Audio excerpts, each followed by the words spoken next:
Assalamualaikum warahmatullahi taala wabarakatuh dan salam sejahtera.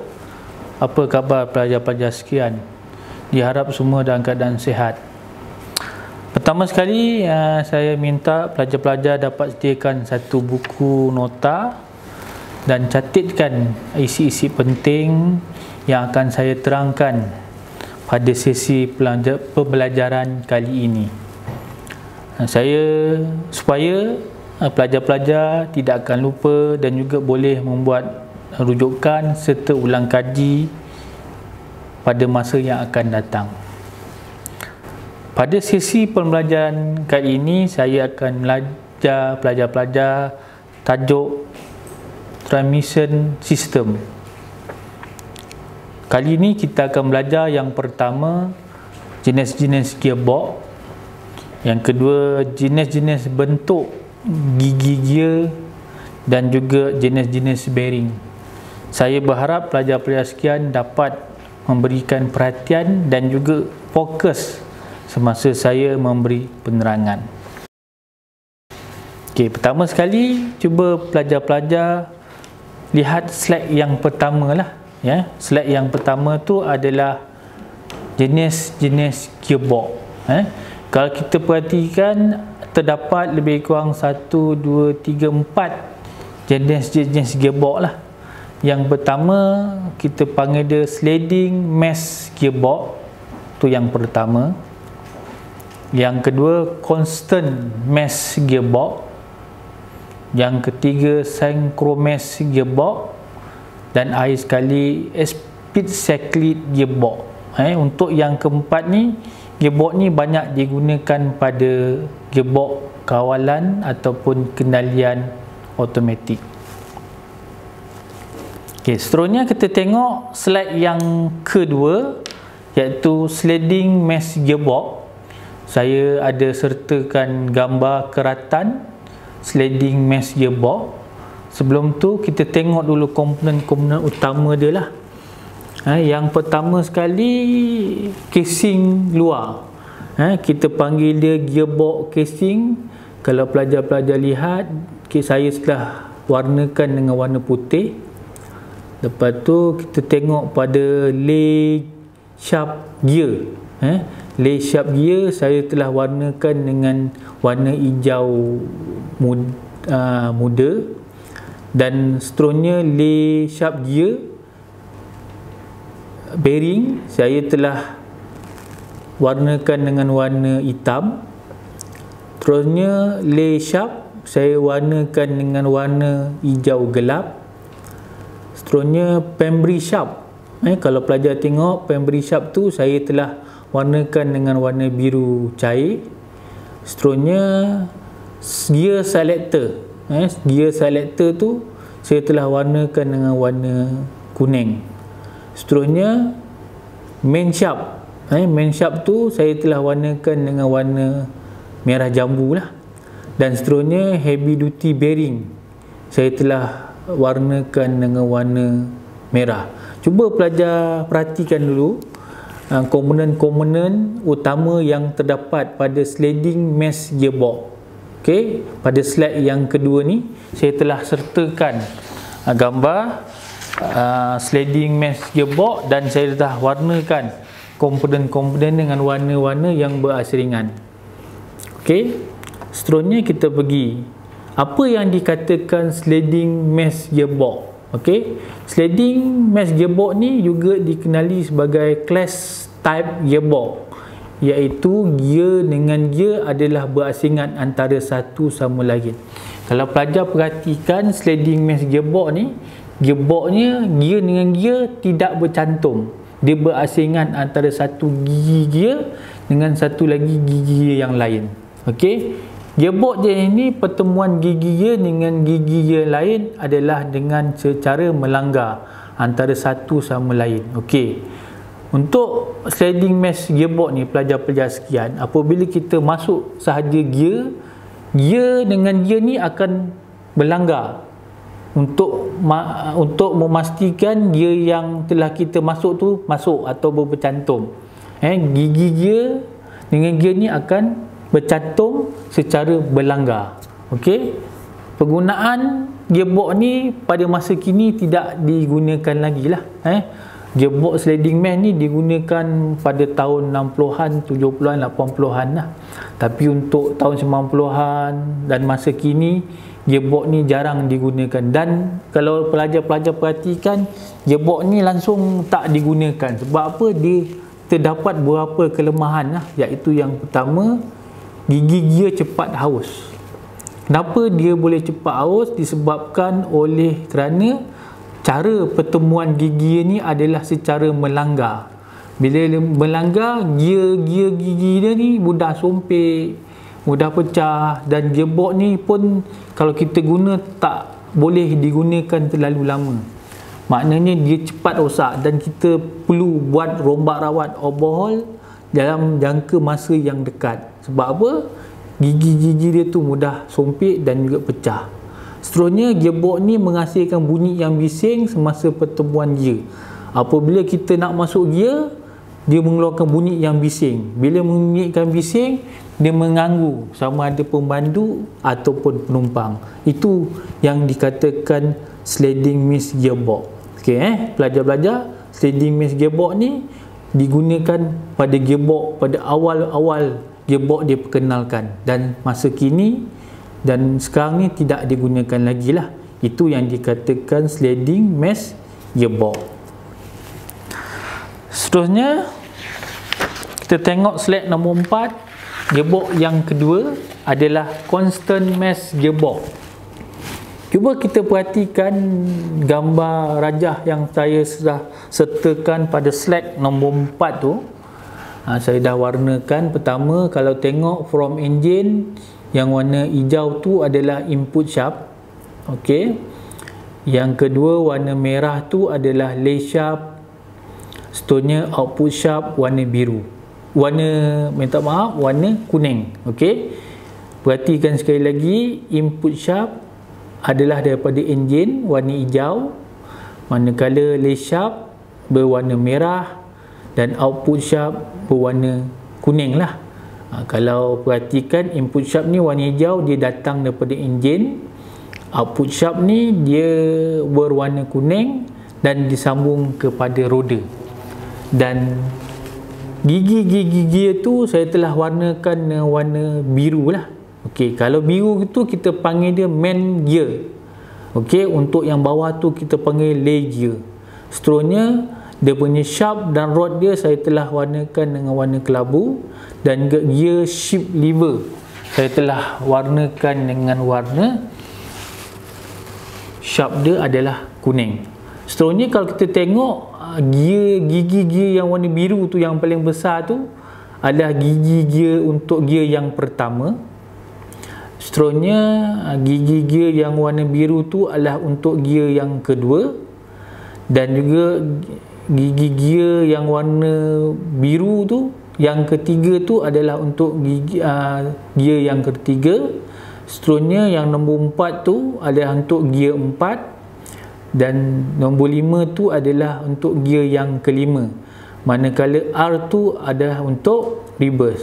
Kalau pelajar-pelajar sekian tengok, untuk gearbox jenis ni dia ada 5 speed, sebab dia ada gear pertama, gear kedua, gear ketiga, gear keempat dan juga gear yang kelima, dan satu lagi gear adalah gear reverse. Apa yang dikatakan constant mesh gearbox? Okey, cuba tengok slide nombor 5. Constant mesh gearbox. Okey, gearbox jenis ni gigi-gigi dia sentiasa bertemu lah, ataupun kita panggil dia constant antara satu sama lain. Okey, kalau kita perhatikan constant mesh gearbox ni dibandingkan dengan sliding gearbox ni, sliding gearbox ni dia punya gigi-gigi dia tidak bercantum. Berbalik pada constant mesh gearbox, gigi-gigi dia adalah bercantum antara satu sama lain. Okey, kesemua gigi-gigi yang ada dalam gearbox ni berbentuk serong lah, berbentuk serong, atau kita panggil dia helica type lah. Kecuali untuk gear undur, dia menggunakan gigi gear dari jenis lurus, spur, spur. Okey, dia jenis lurus. Untuk gear reverse sahaja. Untuk gear yang forward ataupun bergerak ke hadapan, dia menggunakan bentuk serong ataupun helika. Constant mesh gearbox ni banyak digunakan. Okay, yang pertama, kenapa banyak digunakan?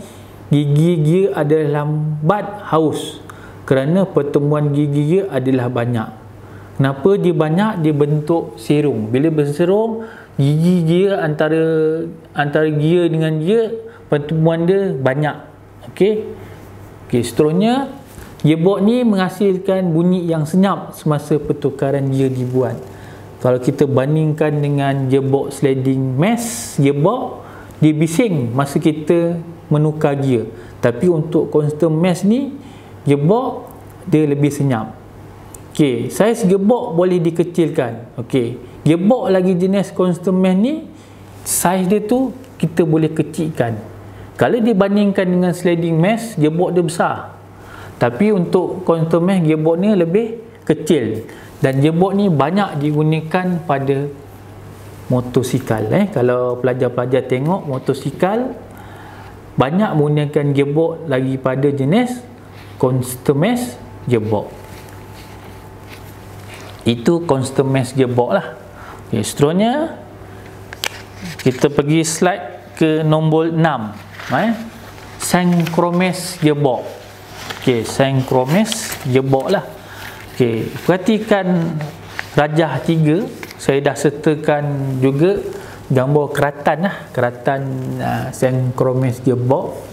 Pertama sekali kita tengok kat situ, saya sediakan nama-nama komponen dia. Yang pertama sheep fork, okey, seterusnya sheep rail, yang ketiga output shaft, seterusnya reverse idler gear, seterusnya counter shaft, seterusnya adalah front bearing, ada input shaft, ada gear dot T, dia ada blocking ring dan juga dia ada synchronizer. Okey, itu komponen utama yang ada di dalam synchromesh gearbox. Kalau pelajar-pelajar perhatikan, synchromesh gearbox dengan constant mesh gearbox adalah sama.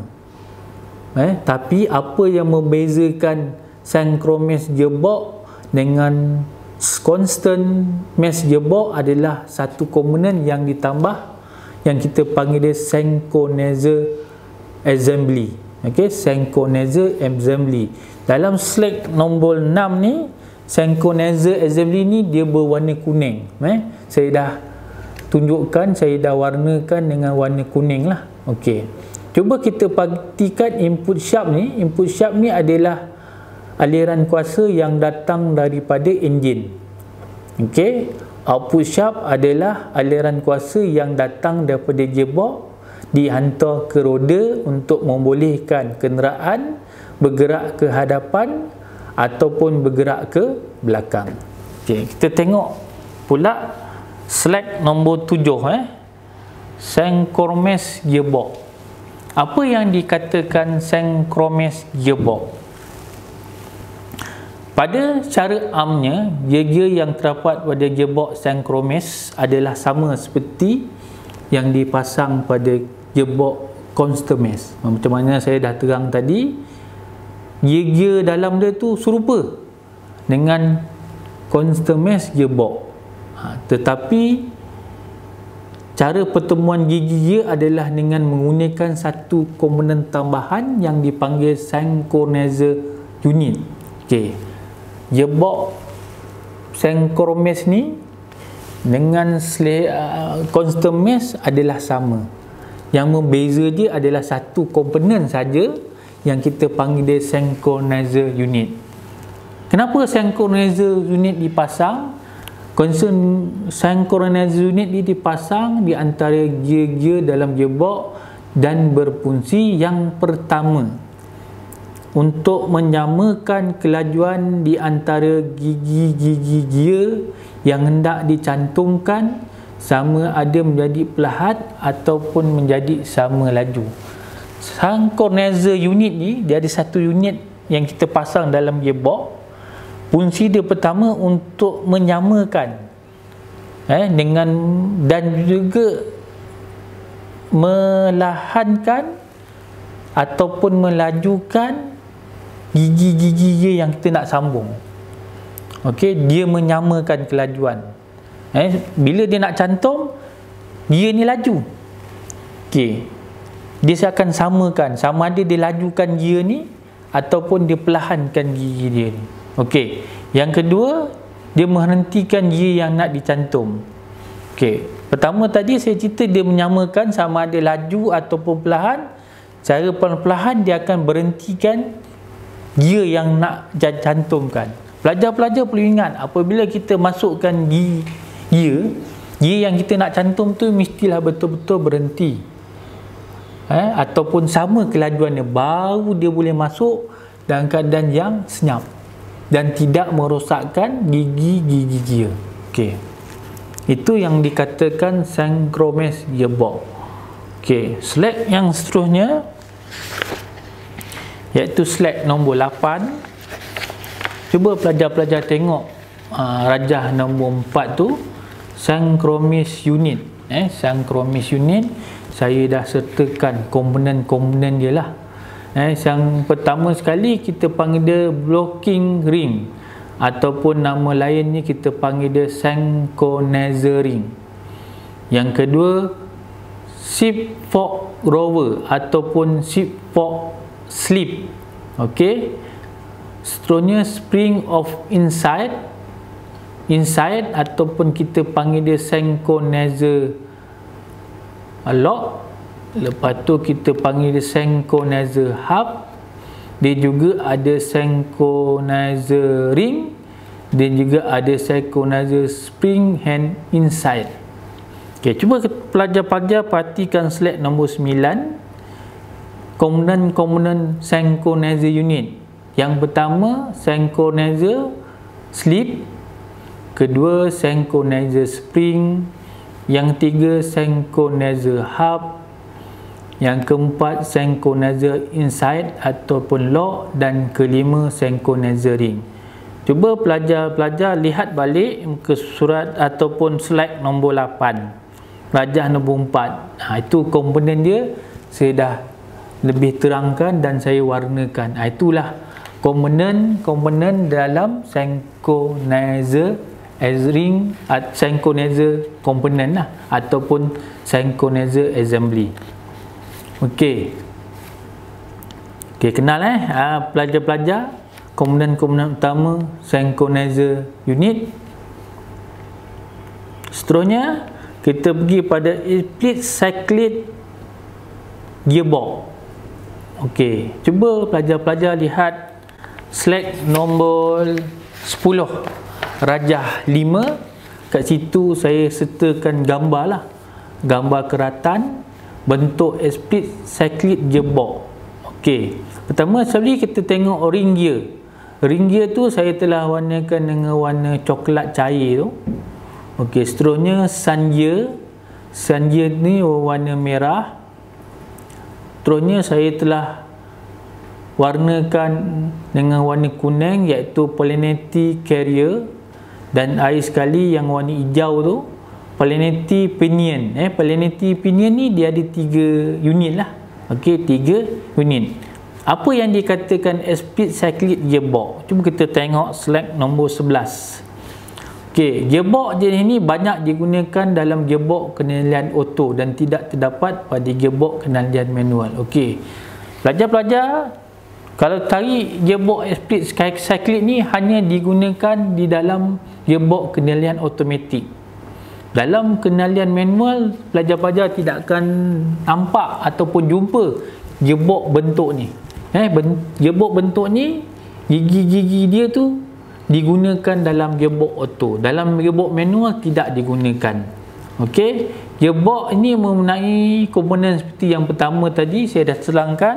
Dia ada ring gear, dia ada sun gear, dia ada planetary gear, dia ada long dan short pinion. Pinion ni dia ada pendek, dia ada panjang. Kalau kita tengok gambar rajah pada rajah nombor 5 tadi tu, ataupun rajah 5 pada slide nombor 10, dia ada tunjukkan 3 warna hijau, dia sebenarnya ada 6. 3 pendek dan lagi 3 dia panjang lah.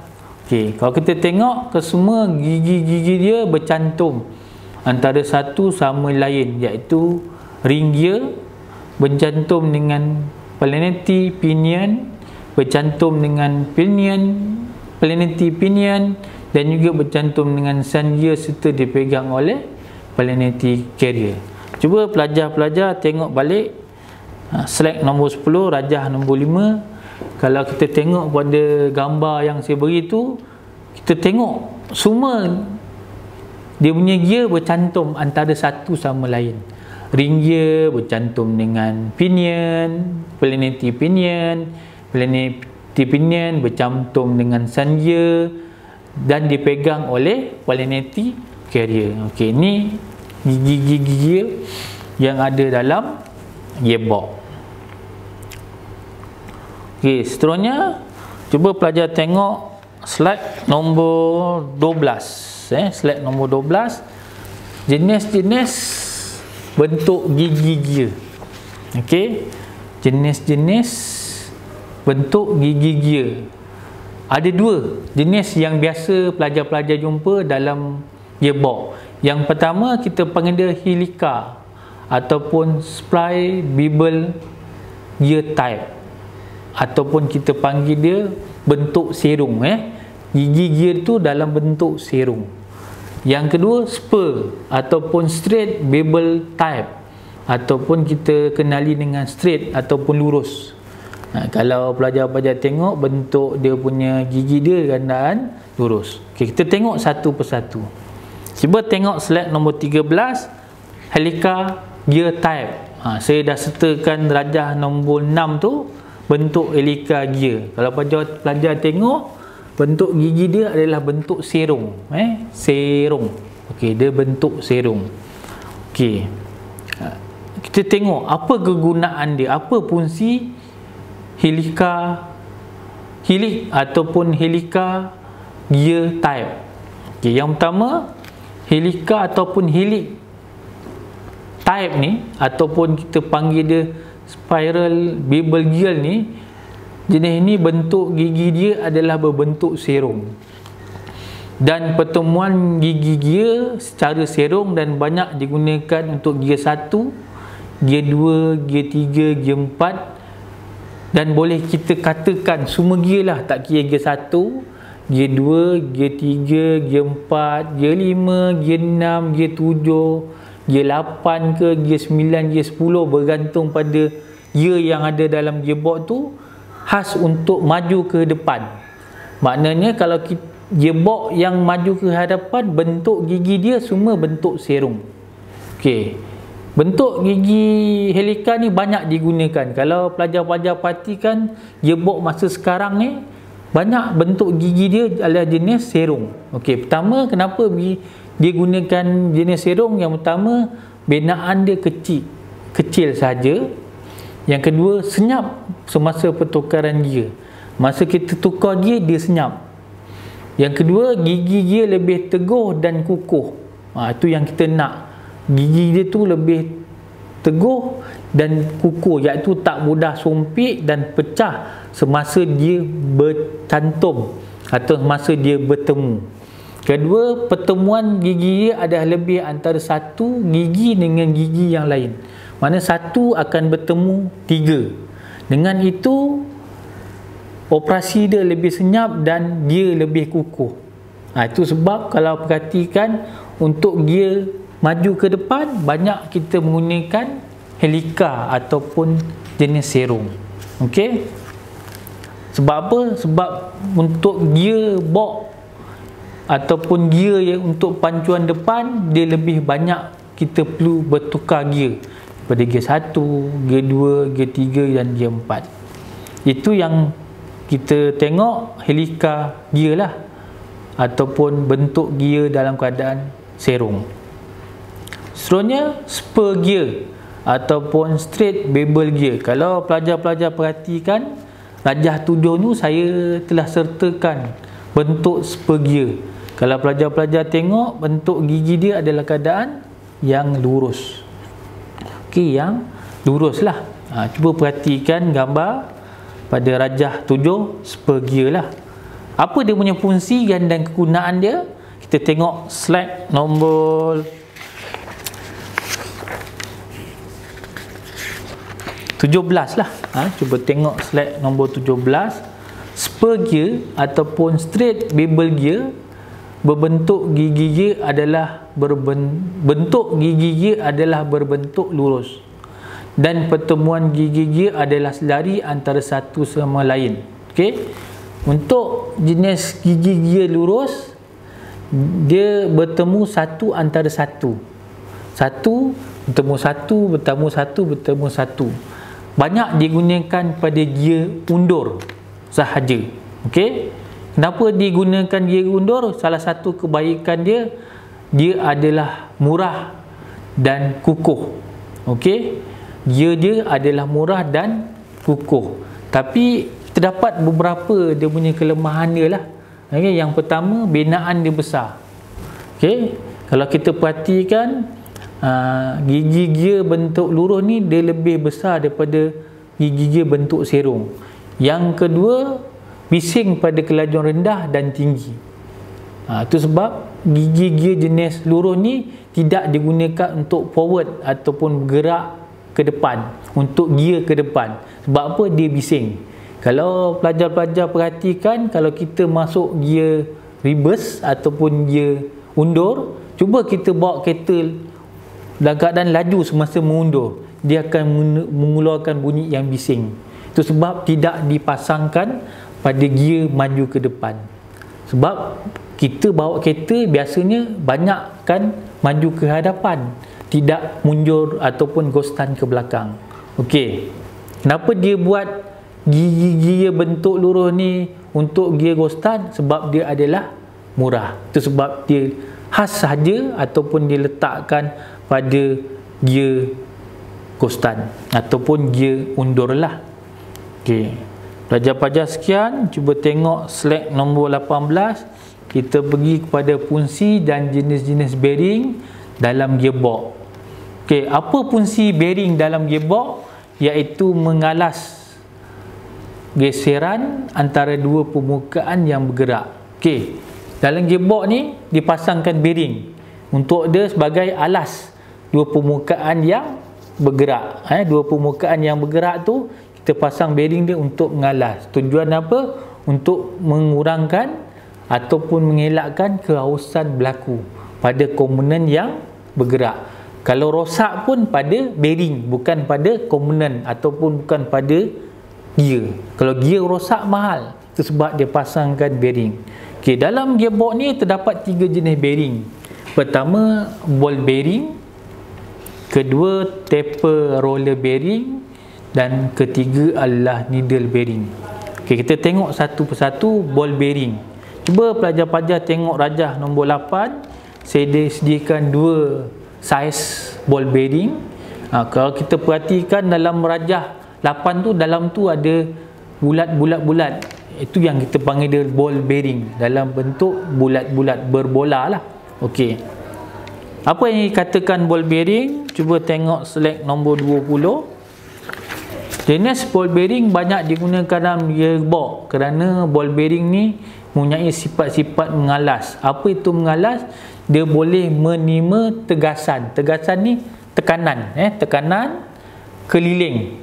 Okey, iaitu mampu menahan tekanan yang datang daripada sekeliling bearing. Bearing tu bulat, dia boleh terima keliling, tekanan keliling. Okey, menerima, mengalas tekanan keliling bearing. Okey, itu yang dikatakan ball bearing. Yang kedua, kita tengok pada taper roller bearing. Ni bentuk taper roller bearing lah. Okey, bentuk dia lain sikit. Dia bentuk macam cone. Okey, pelajar-pelajar, cuba kita tengok slide nombor 22. Taper roller bearing. Taper roller bearing ni mempunyai sifat-sifat yang mampu mengalas atau menerima tegasan daripada ataupun tekanan. Pertama, dia menerima tegasan daripada atas, kedua bawah. Tu yang pertama. Kedua, dia menerima tekanan daripada depan dan juga belakang lah. Okey. Yang ketiga, dia menerima tekanan keliling. Okey. Dan air sekali nombor 4, dia menerima tekanan sisi. Kalau perhatikan, taper roller bearing ni dia mampu menerima sebanyak 4 tekanan ataupun tegasan. Okey. Kebaikan taper roller bearing ni, dia mampu menahan tegasan ataupun tekanan dari semua arah. Lagi semua arah dia boleh terima tekanan ataupun tegasan. Dan selain digunakan di dalam gearbox, taper roller bearing ni banyak digunakan untuk roda hadapan kenderaan dan juga roda belakang kenderaan. Itu kebaikan taper roller bearing lah.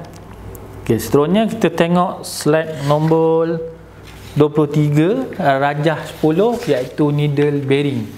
Okay, kalau kita tengok needle bearing ni, fungsi dia sama dengan ball bearing lah. Okay, cuba tengok penerangannya pada muka surat 24. Okay, needle bearing ni banyak digunakan di tempat yang tidak cukup kurang ataupun tempat yang sempit. Dalam gearbox, okay, dulu gearbox ni besar.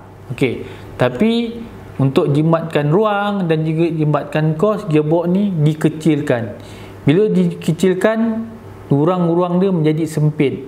Oleh itu, untuk diletakkan ball bearing ataupun taper roller bearing ni tak cukup ruang. Oleh itu, kita letakkan needle bearing.